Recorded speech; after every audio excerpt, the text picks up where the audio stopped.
नमस्कार, सुप्रभात। स्वागत सबरंग कार्यक्रम में आज की इस प्यारी सी सुबह में आप सभी प्यारे प्यारे भाइयों और बहनों का। मित्रों, कहीं लिखा था कि अहंकार में तीनों गए, धन, वैभव और वंश। यकीन ना आए तो देख लो रावण, कौरव और कंस। सचमुच मित्रों, अहंकार सब कुछ नष्ट कर देता है। रावण के पास, कौरवों के पास, कंस के पास क्या नहीं था। धन दौलत से बिल्कुल भरपूर थे, इतना विस्तृत साम्राज्य था, तीनों लोकों में उनकी पूछ थी। सचमुच इतना कुछ होते हुए भी केवल एक चीज़ यदि देखा जाए, अहंकार, जिसके कारण वो पतनगामी हुए। मित्रों, हम भी अपने जीवन में कितने भी आगे क्यों ना बढ़ जाएं, लेकिन अहम को अपने जीवन में घर ना करने दें, क्योंकि ये हमें नीचे ही गिराता है। हमारे वेद, शास्त्र, पुराण, अनेक पौराणिक कथाओं के माध्यम से हमेशा हमें यही सुंदर सीख देते हैं, प्रेरणा देते हैं कि अपने आप को हम अहम भाव से मुक्त रखें, नम्र बनाएं, निर्माण बनाएं। तो आइए अपने जीवन में अहम को दूर करते हुए विनम्र बनने के सुंदर संकल्प के साथ चलते हैं आज के सुवाक्य की ओर। जीवन में धन्यवाद करने की धारणा बनाएं। धन्यवाद और आभार वो भावनाएं हैं जो सबकी दुआओं के साथ हमारे पास ढेर सारे सौभाग्य को भी लेकर आती है। चाहे कैसी भी परिस्थिति क्यों ना हो, अगर हम शुक्रिया करने की आदत को अपनाएं तो यह हमारे लिए आशीर्वाद बन जाती है। जरूरी नहीं कि हर एक इंसान से हमें हर दिन समान बर्ताव मिले या जिंदगी में हमेशा समान परिस्थिति रहे, लेकिन अगर हम हर एक दिन, हर एक मनुष्य और हर एक परिस्थिति का धन्यवाद करेंगे तो यह हमारी आदत बन जाएगी जो औरों को भी प्रेरित करेगी। यह इसलिए जरूरी है क्योंकि जिंदगी में उतार चढ़ाव तो होते ही हैं। अगर हम दोनों परिस्थितियों को अपनाकर उनका धन्यवाद करेंगे तो हम हर एक परिस्थिति में खुद को ढालकर मुसीबतों से मुकाबला करने की अपनी क्षमता को बाहर लाने में सक्षम होंगे। याद रखें, जो औरों का धन्यवाद करता है वो स्वयं औरों की नजरों में धन्य बन जाता है।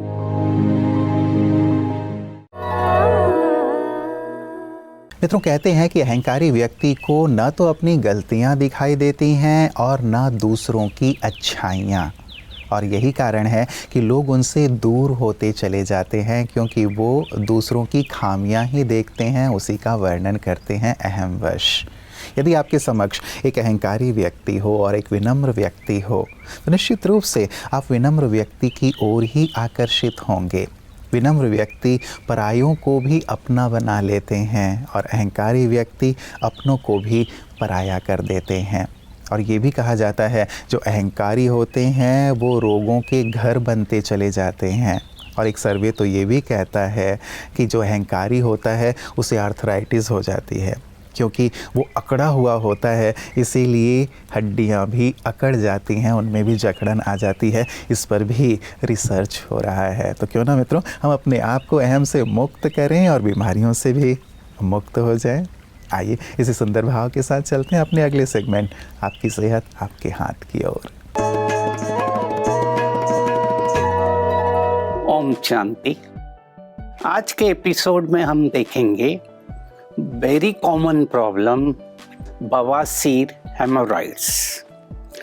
ये 10 मिलियन केसेस पर ईयर हमारे देश में होता है। इसका अर्थ होता है कि जो हमारी वेन्स हैं उस एरिया की, एनल और रेक्टम की, उसमें सूजन आ जाती है। इसमें अगर हम साइकोलॉजिकल फैक्टर देखें तो मेन साइकोलॉजिकल फैक्टर होता है जब हम कोई काम करना चाहते हैं और उसमें हमें डेडलाइन रहती है कि इतने समय में ही मेरे को ये कार्य पूरा करना है और मैं कर नहीं पा रहा हूँ। दूसरा रहता बहुत गुस्सा करना, बार बार गुस्सा करना, बार बार रिएक्ट करना, पुरानी चीज़ों को या कोई बात को याद करके बार बार उससे इरिटेट होना, तो वो इन्फ्लेमेशन को स्टार्ट करती है। मेडिकल फैक्टर भी हैं कि हमें ट्रीटमेंट लेना पड़ता है, डॉक्टर को दिखाना पड़ता है। जो साइकोलॉजिकल फैक्टर हैं, अपने गुस्से को हम मिनिमम करते रहें। मैं एनालिसिस करूं कि कौन से फैक्टर हैं जो मेरे को इरिटेट कर रहे हैं, अपसेट कर रहे हैं, उनको मैं ठीक करूं। टाइम मैनेजमेंट बहुत इम्पोर्टेंट है। रोज की दिनचर्या में मैं अपने को देखूं, मेरी प्रायोरिटीज क्या हैं, मुझे पहले क्या करना है, और सब काम अच्छी तरह होगा अगर मैं अपने माइंड को, मन को सुबह सेट करता हूँ। और इम्पॉर्टेंट रोल है इसमें हमारे साइकोलॉजिकल फैक्टर को ठीक करने के लिए हमारा मेडिटेशन, हमारा ज्ञान। और जितना अभ्यास मेडिटेशन का रोज करूँगा, बॉडी के ऊपर जो स्ट्रेन आ रहा है, स्ट्रेस आ रहा है, वो कम होता जाएगा और मैं अपनी हीलिंग को ठीक करते रहूँगा। आइए हम अपनी गट हेल्थ को ठीक रखें, रेगुलर मेडिटेशन का अभ्यास करें। मित्रों, कहते हैं ऊंची उड़ान भरने वाले पंछी भी अपने अंदर अहंकार नहीं पालते, क्योंकि वो जानते हैं कि ऊंचाई में बैठने का स्थान नहीं होता। उन्हें अंततः तो नीचे ही आना होता है, डाल का सहारा लेना होता है बैठने के लिए। कहने का भाव यही है मित्रों कि हम कितनी भी ऊंचाई पर पहुंच जाएं, लेकिन यदि अहम भाव रखेंगे तो हमारे जीवन में कहीं ना कहीं पतन शुरू हो जाएगा। इसीलिए हम अपने आप को चेक ज़रूर किया करें कि मेरे अंदर केवल अहम की बात नहीं, लेकिन अन्य और कौन कौन सी ऐसी खामियां हैं जो मुझे गिराने के कारण बन सकते हैं, मेरी असफलता के कारण बन सकते हैं। यदि हम उन्हें दूर करते जाएंगे तो हमारी सफलता निश्चित हो जाएगी। और यही करते हैं हमारे विशिष्ट जन भी, अपनी सुंदर चेकिंग करते हैं, बुराइयों को निकालते हैं, अच्छाइयों को धारण करते हैं। आइए देखें विशिष्ट की बातें विशेष में ऐसे ही एक महानुभाव को। जब हम अपने युवा काल में होते हैं तो बहुत महत्वपूर्ण होता है कि हम फील्ड कौन सा चुनें। तो वहाँ पे बहुत ही एक ऊहा-पोह वाली स्थिति होती है। बहुत सारे ऐसे हमारे यूथ हैं जो कि जैसे 10th स्टैंडर्ड में पहुँचे, 12th में पहुँचे, तो उनके अंदर रहता है कि अब इधर जाएं या इधर जाएं। तो जैसे आपके अंदर जैसे रहा कि हाँ, मैंने MBA कंप्लीट किया, मार्केटिंग के फील्ड में पहुँच गए, लेकिन वो एक अंदर जो एक चाह थी वो वापस यहाँ खींच लाई। तो युवाओं के लिए विशेष आपको क्या लगता है कि अपनी सही निर्णय, ताकि एक हमने जो क्षेत्र चुना है उसी में कंप्लीटली कूदें और उसी में अपना 100% दें, तो ये चुनना बहुत इंपॉर्टेंट होता है। उस समय के लिए आप क्या टिप देना चाहेंगे युवाओं को? मैं एक्चुअली ये टिप देना चाहूँगी कि आप जो भी क्षेत्र चुने, अपनी एजुकेशन कंप्लीट कर लीजिए, क्योंकि वो कहीं ना कहीं आपका साथ देगी। तो हालांकि मैंने MBA का रास्ता चुना, पर वो ही MBA आज उसने मेरी इतनी मदद की है ये बॉलीफिट ब्रांड बनाने में। तो कैसे मैंने अपनी कला को एक ब्रांड बनाया। तो मेरी तो यही टिप है कि एजुकेशन मत छोड़ो, वो आपकी कला में भी काम देगी। बिल्कुल बिल्कुल, मतलब अपना एजुकेशन हमें कंप्लीट अवश्य करना चाहिए। उसके पश्चात जो हमारा पैशन है, जिस फील्ड को हम अपना कैरियर के रूप में चुनना चाहते हैं, उसको यूज करिए अपने पैशन में चमकने के लिए। बिल्कुल बिल्कुल। विशेष आप ब्रह्मा कुमारीश्वरी विश्वविद्यालय में आपका दूसरी बार आना हुआ है, तो इस बार आने का जो विशेष उद्देश्य रहा वो क्या रहा? इस दफ़ा आपकी ब्रह्मा कुमारी सरला जी ने मुझे बुलाया और कहा कि आप वापस आइए। लास्ट टाइम भी नेशनल मीडिया कॉन्फ्रेंस में मैंने बात की थी जी। मैंने वही पॉजिटिव मीडिया कैसे कम्युनिकेशंस रोल प्ले करती है, इस दफ़ा भी वही सिलसिला रहा। पर अब 3 साल पहले और अब में से इतना अंतर आ गया है। अब तो मीडिया तो लाइफलाइन ही बन गई है स्मार्टफोन के तौर से। तो इस दफ़ा मैंने बोला चलो कुछ नया ही बताएंगे। और आई थिंक मुझे ब्रह्मा कुमारी इसका जो ये पूरा आपकी जो प्रैक्टिस है, माउंट आबू का जो ये मधुबन है, शांतिवन है, मुझे बहुत आकर्षित करता है, क्योंकि यहाँ पे जो शांति मिलती है, जो पॉजिटिव वाइब्रेशंस मिलते हैं, यही खींच लाता है। क्योंकि हमारी ज़िंदगी तो नाच गाने, रीमिक्स म्यूज़िक, शोर की ज़िंदगी है। तो यहाँ आके ऐसे 2 दिन का सुकून, तो मैं तो ऐसे अपॉर्चुनिटी को छोड़ूँ ना। मित्रों, कहते हैं जहाँ घमंड है या ईर्ष्या का भाव है, वहाँ कभी भी मन की शांति नहीं हो सकती। मन की शांति और सुकून तो स्नेह में, अपनेपन में समाया हुआ होता है। और जहाँ घमंड होता है वहाँ व्यक्ति दूसरों से बात ही नहीं करता। जहाँ ईर्ष्या भाव होता है वहाँ व्यक्ति औरों से अपने आप को अलग कर लेता है कि मैं इनके साथ क्यों रहूं। और आध्यात्म यही हमारी मदद करता है कि कैसे अपने अहम भाव को, अपने ईर्ष्या के भाव को समाप्त करके सबके साथ मिलजुल करके रहें, क्योंकि मिलजुल करके रहने में ही आनंद है।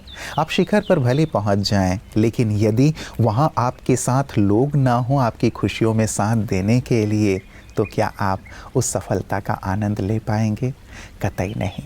इसीलिए आध्यात्म के माध्यम से अपने घमंड, ईर्ष्या भाव को दूर करते चलें, और इसी में ब्रह्मा कुमारी हमारी मदद कर रही हैं। आइए देखें उनकी सुंदर सेवाओं को पीस न्यूज़ हाइलाइट्स में।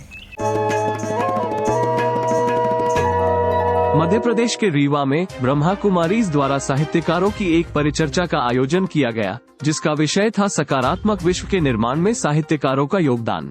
ये कार्यक्रम कला एवं संस्कृति प्रभाग के तत्वाधान में आयोजित किया गया। मुख्य वक्ता के रूप में माउंट आबू से पधारे पीस ऑफ माइंड के डायरेक्टर BK वेणुगोपाल भाई जी ने कहा कि साहित्यकार समाज को संदेश देता है कि योग्य रचना रचकर समाज का मार्गदर्शन करे। कार्यक्रम में मुख्य अतिथि doctor Devendra Kumar ji, doctor Chandrika Prasad ji, doctor Ram Saroj ji, Narayan दिगवानी जी, शायर हशमत रीवानी जी, कला एवं संस्कृति प्रभाग की जोनल कोऑर्डिनेटर राजयोगिनी BK निर्मला दीदी, BK दीपक भाई एवं अन्य कई विशेष अतिथिगण भी मौजूद रहे और कार्यक्रम के विषय में अपने अपने विचार व्यक्त किए। मित्रों, आज के सबरंग में अहम भाव से मुक्त होने की सुंदर बात। तो चलते चलते एक प्रेरक कथा जो अहम पर ही है। एक अंग्रेज जिसके कंधे पर बंदूक लटकी हुई थी, एक संत के पास पहुंचा जो माला फेर रहे थे। संत से उन्होंने पूछा कि ये आपके हाथ में क्या है? संत ने उनसे ही पूछ लिया कि आपके कंधे में क्या है? अंग्रेज ने कहा ये मेरा हथियार है। तो संत ने कहा ये मेरे हाथ में जो माला है ये मेरा हथियार है। अंग्रेज़ ने कहा ये क्या काम करता है? संत ने कहा आपका जो हथियार है वो क्या काम करता है? अंग्रेज़ ने पास में जो पेड़ था वहाँ एक चिड़िया बैठी हुई थी, उस पर चलाई, चिड़िया घायल होकर के नीचे गिर गई। कहा मेरा हथियार ये काम करता है। संत ने जो अपना माला है उसके ऊपर फेरा घायल चिड़िया के ऊपर। घायल चिड़िया ठीक हो गई और उड़ करके पुनः पेड़ पर जाकर बैठ गई। संत ने कहा मेरा जो हथियार है वो ये काम करता है। अंग्रेज नतमस्तक हो गया संत के सामने कि आपका हथियार ज़्यादा प्रभावी है, और उसने ईश्वर की सत्ता पर विश्वास कर लिया। सचमुच मित्रों, कई बार हम अपनी ताकत का अपने अहम भाव के कारण गलत इस्तेमाल करते हैं। हम ये भूल जाते हैं कि सर्वोच्च सत्ता तो ऊपर है, जिसने ये सारी सृष्टि बनाई है, सारी कायनात बनाई है। उनके सामने हम क्या हैं? ईश्वर जो सबके पिता हैं, वो कितने निरहंकारी हैं, वो कैसे सबको प्यार देते हैं, कैसे सबका कल्याण करते हैं। यदि हमें कोई ताकत मिली भी है उसे हम सबके कल्याण में लगाएं, न कि अहम में आकर उसका गलत इस्तेमाल करें। तो आप सब ज़रूर आज के सुंदर सबरंग कार्यक्रम से अपने अंदर विनम्रता को धारण करेंगे, अहम भाव से मुक्त होंगे। यही हमारी मंगल कामना है। करेंगे ना? निश्चित रूप से इस पर अमल कीजिएगा और कल पुनः इसी वक्त आप सबसे मुलाकात होगी। नमस्कार। ओम शांति।